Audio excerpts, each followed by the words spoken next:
Iniciamos con noticias regionales y nos vamos directo a la frontera tachirense para observar cómo estuvo el panorama en San Antonio del Táchira para este día lunes, inicio de semana.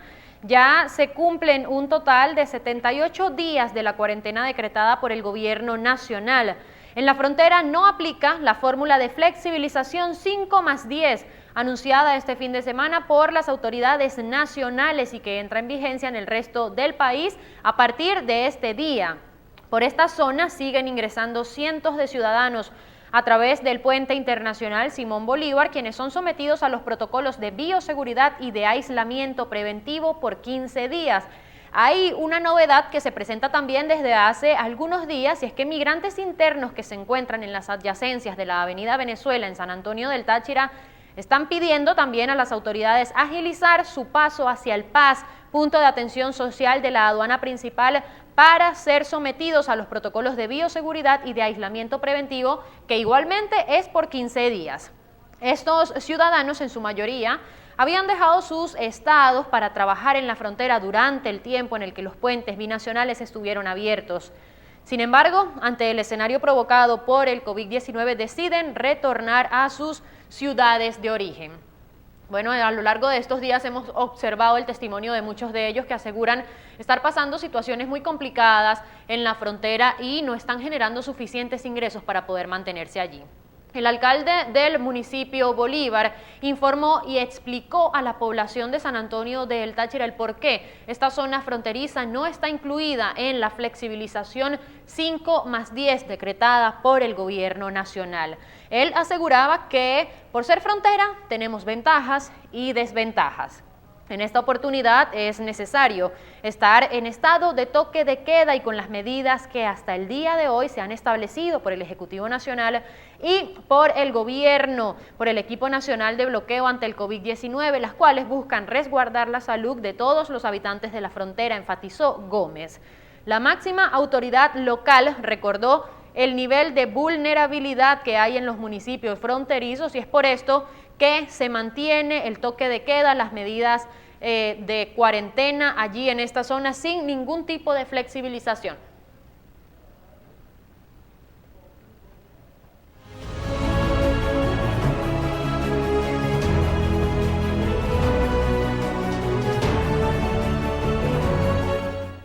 En noticias nacionales, Venezuela amaneció este día lunes bajo la expectativa respecto al nuevo esquema para poder abastecer combustible. Algunas personas comentaron respecto a ello, informaron a través de redes sociales. Toda esta noticia se hizo viral a lo largo del día. Este lunes, 1 de junio, 1.368 estaciones de servicio venezolana abrieron para vender bajo el nuevo esquema de precios la gasolina subsidiada a un costo de 5.000 bolívares el litro, mientras que otras 200 estaciones de servicio estarán vendiendo el combustible, pero a precio internacional de 0.5 centavos de dólar.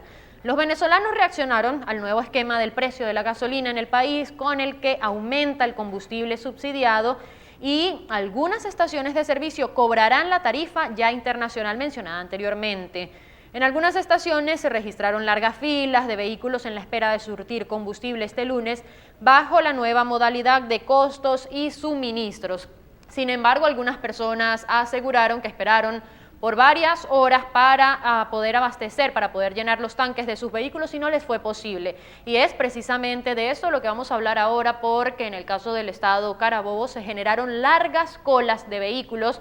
Algunos usuarios grabaron momentos a través de redes sociales y pues ciudadanos reportaron que una de las estaciones de servicio denominadas Premium en esa entidad, que no tendrá restricciones para surtir combustible, no cuenta con los dispositivos previstos para el pago del combustible ni las divisas suficientes para cambiar el dinero que los venezolanos vayan a pagar por el combustible.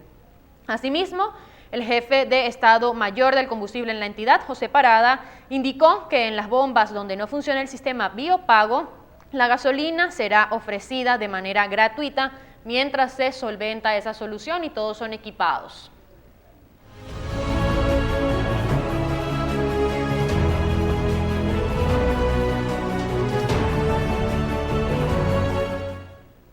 Hablamos de Latinoamérica porque Chile está sufriendo los efectos de una economía que se ha visto afectada por el COVID-19 y se ha dado un desplome considerable en cuanto a los empleos, mientras que los casos de COVID-19 continúan aumentando y ya se han generado cifras considerables que vamos a estar repasando más adelante a través del mapa de la Universidad Johns Hopkins.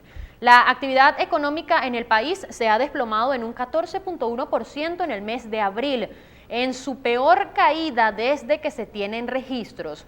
El desempleo y la falta de alimentos están sobrepasando a las organizaciones humanitarias. En los últimos días se han sucedido las protestas exigiendo ayudas del gobierno, sobre todo en los sectores más vulnerables, que en estos momentos no tienen cómo sostenerse ante la pandemia. Chile, con más de 105.000 contagios y 1.113 muertos, registró este lunes su peor jornada desde que inició la crisis sanitaria, con 59 fallecidos. El país se encuentra bajo el estado de excepción, con toque de queda nocturno desde mediados de marzo. Los centros educativos, comercios, frontera, todo se encuentra cerrado y con cerca de 7 millones de personas confinadas en la capital. Es el panorama de Chile en estos momentos y también es el reflejo de otros países de América Latina que se la están viendo muy mal y cuyos casos de COVID-19 están aumentando drástica y considerablemente. En otras noticias, El Salvador tuvo una jornada difícil este lunes. Una tormenta tropical afectó sus tierras y aproximadamente 14 personas fallecieron debido a esta situación y otras miles quedaron desplazadas. Esta tormenta tropical, denominada Amanda, ha dejado un rastro de destrucción en El Salvador. Esto pese a la cuarentena imperante y además tener el sistema sanitario saturado debido a la pandemia por el COVID-19, es una nueva situación que debe presentar y que debe afrontar El Salvador. Las viviendas dañadas por las inundaciones y los derrumbes se cuentan por cientos, sobre todo en San Salvador. El presidente Nayib Bukele ha declarado el estado de emergencia en toda la nación. Esta crisis se suma a la provocada por la pandemia del COVID-19 en el país centroamericano, cuyo sistema sanitario ya no da abastos para atender a los enfermos. Una situación complicada que se vive en El Salvador en medio de una pandemia que también mantiene los centros de salud bastante ocupados.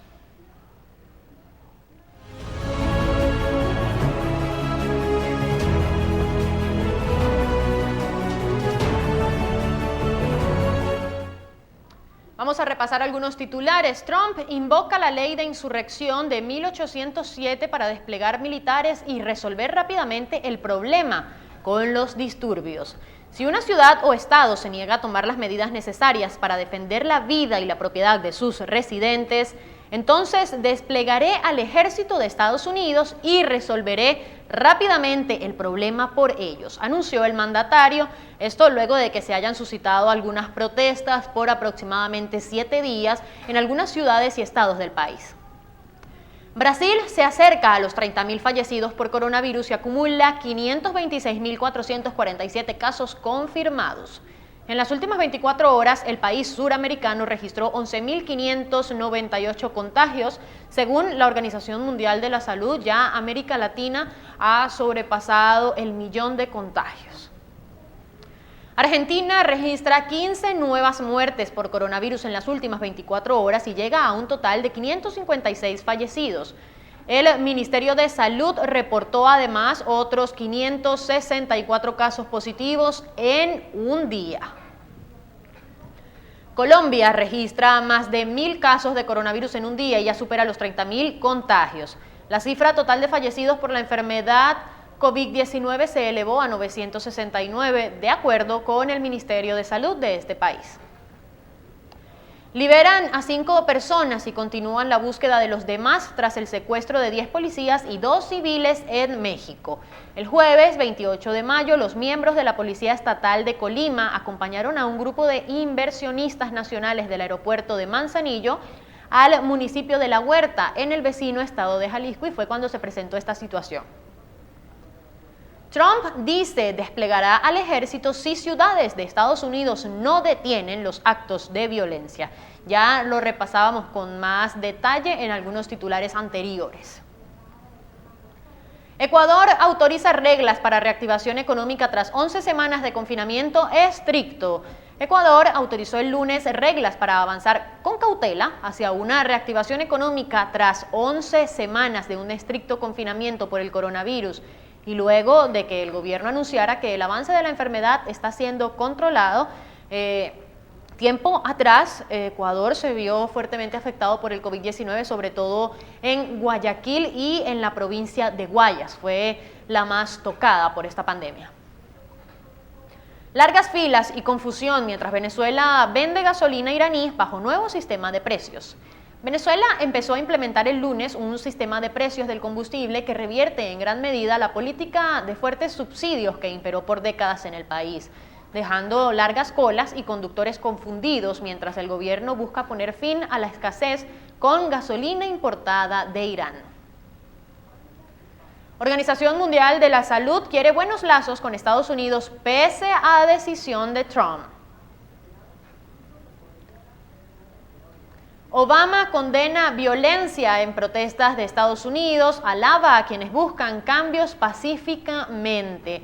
Algo similar mencionaba la primera dama, Melania Trump, respecto a esta situación. Ella, entre otras cosas, decía que no está en contra de que las personas protesten, pero que deben hacerlo en paz.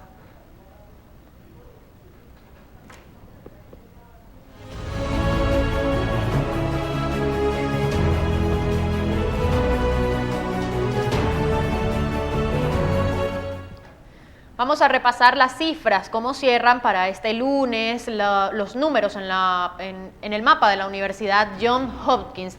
Cerramos con 6.259.887 casos positivos de COVID-19 en todo el mundo. De estos, más de 1.800.000 están en los Estados Unidos.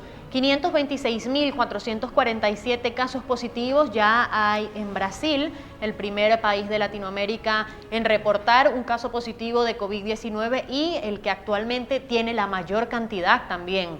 Rusia tiene 414.328. En algún momento Rusia estuvo por encima de Brasil en cuanto a casos positivos, luego Brasil lo superó, pero por una brecha muy estrecha. Sin embargo, ahora la diferencia entre Rusia y Brasil es de más de 100.000 contagiados. Reino Unido, España e Italia tienen más de 200.000 casos positivos. Otros países como Perú, por ejemplo, que es el segundo en Latinoamérica con mayor cantidad de casos positivos de COVID-19, ya suma 170.039 casos, mientras que Chile superó la barrera de los 100.000 y cierra este día con 105.158 contagiados en su territorio. México cuenta con 90.664 casos positivos. Van en este orden entonces: Brasil, Perú, Chile, México en cuanto a mayor cantidad de casos positivos, y estos son los primeros lugares para América Latina. Si hablamos de los decesos, ya 375.208 personas han fallecido en todo el mundo debido al COVID-19. De estas, 105.000 aproximadamente han fallecido en Estados Unidos, 39.127 en el Reino Unido. Si hablamos de Brasil, que es el segundo país con mayor cantidad de casos positivos, pues registra 29.937 decesos. La cifra que siempre nos gusta mencionar es la de recuperados, porque pues son las personas que afortunadamente han podido superar al COVID-19 y ya suman 2.692.528, de las cuales más de 458.000 se han recuperado en Estados Unidos y más de 211.000 se han recuperado en Brasil. En el caso de Estados Unidos únicamente ya se han realizado más de 17 millones de pruebas de COVID-19, de las cuales una gran cantidad pues ha dado positivo.